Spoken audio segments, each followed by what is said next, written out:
काय? गौराईला मटणाचं नैवेद्य? हो, बरोबर ऐकलं. गौरी पूजनाच्या दिवशी कोकणामध्ये मटणाचा नैवेद्य दाखवला जातो. पण तो देवीसाठी नव्हे, तर भूतगणांसाठी असतो. त्यामागची कथा ऐकूयात. पौराणिक कथेनुसार लग्नानंतर जेव्हा पार्वती माहेरी जायला निघाली, तेव्हा शंकरांनी त्यांच्या संरक्षणासाठी भूतगणांनाही त्यांच्यासोबत पाठवले.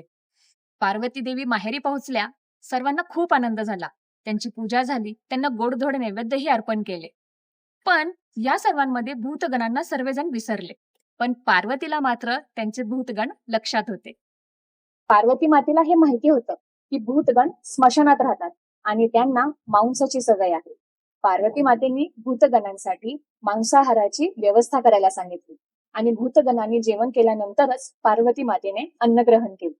या प्रसंगाची आठवण ठेवून जेव्हा गौराई घरी येते तेव्हा तिच्यासोबत भूतगणही येतात हे गृहीत धरले जाते. आणि भूतगणांना भोजन अर्पण केल्यानेच गौराई प्रसन्न होईल ही मान्यता. तर गौरी पूजनाला मटणाचा नैवेद्य करतात, पण तो गौराईसाठी नाही, तर तिच्यासोबत आलेल्या भूतगणांसाठी असतो. हर हर महादेव.